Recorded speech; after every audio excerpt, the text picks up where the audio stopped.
খন্দকার এনায়েতুল্লাহ আর তার এনা পরিবহন। তিনি নিজে পরিবহন জগতের ডন আর তার বাস ছিল রাস্তার রাজা। বেপরোয়া গতি আর দুর্ঘটনার জন্য সবচেয়ে বেশি পরিচিত। ক্ষমতার কাছে থেকে সারা দেশের পরিবহন জগৎ নিয়ন্ত্রণ করতেন এই এনায়েতুল্লাহ। 5 আগস্টের আগে থেকেই দেশ ছাড়েন, এরপর আর ফিরে আসেননি। কানাডায় তার সবশেষ অবস্থানের তথ্য মিলেছে। অবশ্য এর মধ্যে তার ব্যবসা দখলে নিতে বিএনপি পরিচয়ে চেষ্টা চলছে।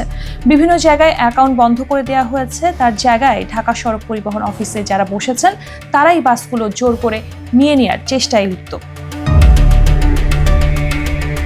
অনুসন্ধানে দেখা গেছে ঢাকা সড়ক পরিবহন মালিক সমিতির সাবেক সাধারণ সম্পাদক খন্দকার এনায়েতুল্লাহর 40টি ব্যাংক অ্যাকাউন্ট, যেখানে 125,72,29,280 টাকা জমা হওয়ার তথ্য।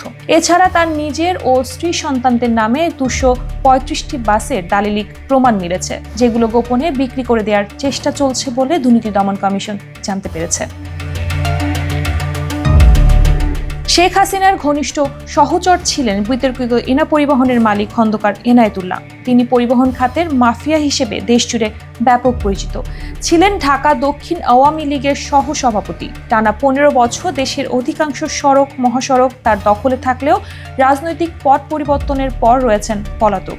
সড়কের একছত্র এই সম্রাটের বিরুদ্ধে প্রতিদিন গড়ে 1,65,00,000 টাকা চাঁদা তোলার অভিযোগ রয়েছে। এমন অভিযোগের সূত্র ধরে অনুসন্ধানে নামে দুর্নীতি দমন কমিশন। ইতোমধ্যে খন্দকার এনায়েতুল্লাহ 40টি ব্যাংক হিসেবে 125,32,29,280 টাকা জমা হওয়ার তথ্য পাওয়া গেছে, যার অধিকাংশই তার ব্যক্তিগত সঞ্চয় হিসেব বলে চিহ্নিত করেছে সংস্থাটি। এছাড়া এনায়েতুল্লাহর নামে 70টি, স্ত্রী নার্গিস সামসাদের নামে 10টি, মেয়ে চশমে জাহান নিশির নামে 3টি এবং এনা ট্রান্সপোর্ট নামের 152টি পরিবহন সহ মোট 235টি বাসের মালিকানার দালিলিক প্রমাণ মিলেছে, যেগুলো আড়ালে থেকে বিক্রি করে দেওয়ার পায়তারা চলছে বলেও দুদকের গোয়েন্দা সূত্র নিশ্চিত করেছে। দুদকের একজন ঊর্ধ্বতম কর্মকর্তা জানিয়েছেন, অনুসন্ধান শুরুর পর থেকে দুদকের হাতে বিভিন্ন সূত্র থেকে তথ্য আসতে শুরু করে। আইনি ব্যবস্থা নেওয়ার জন্য যথেষ্ট তথ্য উপাত্ত বর্তমানে দুদকের হাতে রয়েছে। ইতোমধ্যে পুরো পরিবারের বিরুদ্ধে দেশ ত্যাগে নিষেধাজ্ঞা দেওয়া হয়েছে, যদিও সরকারি খাতায় তিনি পলাতক রয়েছেন। আমাদের কাছে তথ্য রয়েছে যে এনায়েতুল্লাহ গ্যাং বাংলাদেশ ব্যাংক হিসেব থেকে টাকা উত্তোলন এবং তাদের মালিকানায় থাকা গাড়িগুলো বিক্রির চেষ্টা করছেন। এ কারণে দ্রুত পদক্ষেপ নেওয়া জরুরি। দুদক থেকে হয়তো শিগগিরই তাদের স্থাবর অস্থাবর সম্পদ ফ্রিজ করা হবে, বলছিলেন দুর্নীতি দমন কমিশনের কর্মকর্তা। দুদক সূত্র জানায়, 2020 সালের মাঝামাঝি সময়ে এনায়েতুল্লাহ ও তার পরিবারের সদস্যদের বিরুদ্ধে অনিয়ম, দুর্নীতি ও চাঁদাবাজির মাধ্যমে অবৈধ সম্পদের পাহাড় গড়া এবং অর্থ পাচারের অভিযোগের বিপরীতে অনুসন্ধান কার্যক্রম শুরু হয়। কিন্তু অদৃশ্য কারণে তিনি পার পেয়ে যান। যদিও দুদকের অনুসন্ধানে অবৈধ সম্পদ অর্জনের প্রাথমিক সত্যতা মেলে, যে কারণে 2021 সালের 14 জুন সম্পদের হিসেব চেয়ে নোটিশ পাঠায় দুদক। ওই বছরের অক্টোবরে সম্পদের হিসেব জমা দেন এনায়েতুল্লাহ, যেখানে তিনি 216,84,00,000 টাকার সম্পদ অর্জনের ঘোষণা দেন। সম্পদ অর্জনের উৎস হিসেবে Ena transport limited, solar enterprise, Ena shipping, Ena food and beverage কোম্পানির নাম উল্লেখ করেন। এবার দুদকের অনুসন্ধান কার্যক্রমের দ্বিতীয় দফা শুরু হয়েছে বলে জানা গেছে। সর্বশেষ পাওয়া তথ্য অনুসারে খন্দকার এনায়েতুল্লাহর 40টি ব্যাংক হিসেবে 125,72,29,280 টাকা জমার তথ্য মিলেছে, যার মধ্যে ব্যাংক এশিয়া লিমিটেডের BSMMU শাখায় 3,92,88,640 টাকা, সিটি ব্যাংকের প্রিন্সিপাল শাখায় 58,97,000 টাকা, একই ব্যাংকে পল্লবী শাখায় 14,07,000 টাকা, একই হিসেবের বিপরীতে 5,39,98,000 টাকার FDR, ব্র্যাক ব্যাংকের 3 হিসাবে প্রায় 16,20,00,000 টাকার FDR, স্ট্যান্ডার্ড ব্যাংকে 35,55,00,000 টাকার FDR, সাউথ ইস্ট ব্যাংকে 2,70,00,000 টাকা, প্রাইম ফাইন্যান্স অ্যান্ড ইনভেস্টমেন্ট লিমিটেডে 5,50,00,000 টাকা এবং NRBC ব্যাংকে 1,14,00,000 টাকা জমার তথ্য মিলেছে। এছাড়া এনা মোটরস নামে ব্যাংক আল-ফালাহ ধানমন্ডি শাখায় 21,28,38,000 টাকা, একই প্রতিষ্ঠানের নামে অপর হিসেবে 17,84,00,000 টাকা, একই ব্যাংকের আরেক হিসেবে 7,66,89,000 টাকা এবং এনা এন্টারপ্রাইজ নামে ব্যাংক আল-ফালাহ ধানমন্ডি শাখায় 2,49,71,000 টাকা থাকার তথ্য মিলেছে।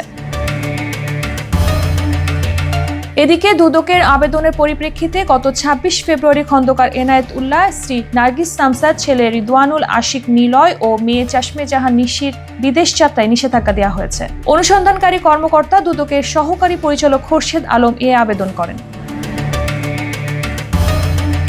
দুদকের আবেদনে বলা হয়, খন্দকার এনায়েতুল্লাহর বিরুদ্ধে বিভিন্ন রুটে চলাচলকারী বাস থেকে দৈনিক 1,65,00,000 টাকা চাঁদা আদায়ের অভিযোগ অনুসন্ধান করেছে দুদক। এছাড়া তিনি ও তার পরিবারের সদস্যদের নামে অবৈধ আয়ে কৃষিজমি, ফ্ল্যাট, প্লট ক্রয় সহ বিপুল পরিমাণ সম্পদ অর্জন করেছেন।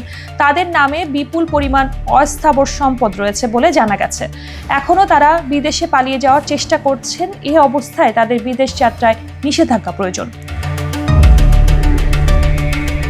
এর আগে দুদকে জমা দেওয়া সম্পদের বিবরণীতে এনায়েতুল্লাহ স্থাবর অস্থাবর মিলিয়ে মোট 150,87,00,000 টাকা সম্পদের হিসেব দেন। তার সম্পদের মধ্যে রয়েছে রাজধানীর মিরপুরে 8.25 বিঘা জমিতে 6তলা বাড়ি, মিরপুরের মণিপুর পাড়ায় 8% জমিতে 6তলা বাড়ি, ধানমন্ডির 11 নম্বর রোডের 62 নম্বর বাড়ির 4 এ নম্বরে 3,050 বর্গফুটের ফ্ল্যাট, বসুন্ধরা সিটিতে 151 বর্গফুটের একটি দোকান, দক্ষিণখানে 2 জায়গায় যথাক্রমে 78% ও 10% জমি, কেরানীগঞ্জে 40 কাঠা ও রূপগঞ্জে 10 কাঠা জমি, এছাড়া গাজীপুরের দনুয়ার 3,60,00,000 টাকার জমি এবং ফেনীতে 12% জমি থাকার উল্লেখ করেন তিনি।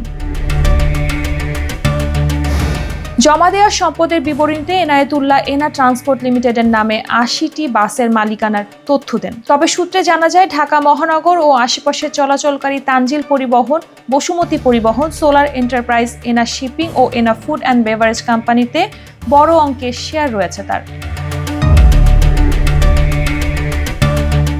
অন্যদিকে স্ত্রী নার্গিস সামসাদের নামে রাজধানীর উত্তরায় 3 কাঠার প্লট, ধানমন্ডিতে একটি ফ্ল্যাট, ছেলে রিদওয়ানুল আশিকের নামে রাজধানী গুলশানের 129 নম্বর রোডের 24 নম্বর বাড়িতে 3,200 বর্গফুটের 4 এ নম্বর ফ্ল্যাট, মিরপুরের বেড়িবাঁধে 109% জমি, উত্তরায় 5 কাঠার একটি প্লটের তথ্য পাওয়া গেছে। মেয়ে চাশমে জাহানের নামে গুলশানের 129 নম্বর রোডের 24 নম্বর বাড়িতে 3,200 বর্গফুটের 5 এ নম্বর ফ্ল্যাট এবং বাড্ডার কাঁঠালদিয়ায় 5 কাঠা জমি রয়েছে বলে দুদক সূত্র জানা গেছে।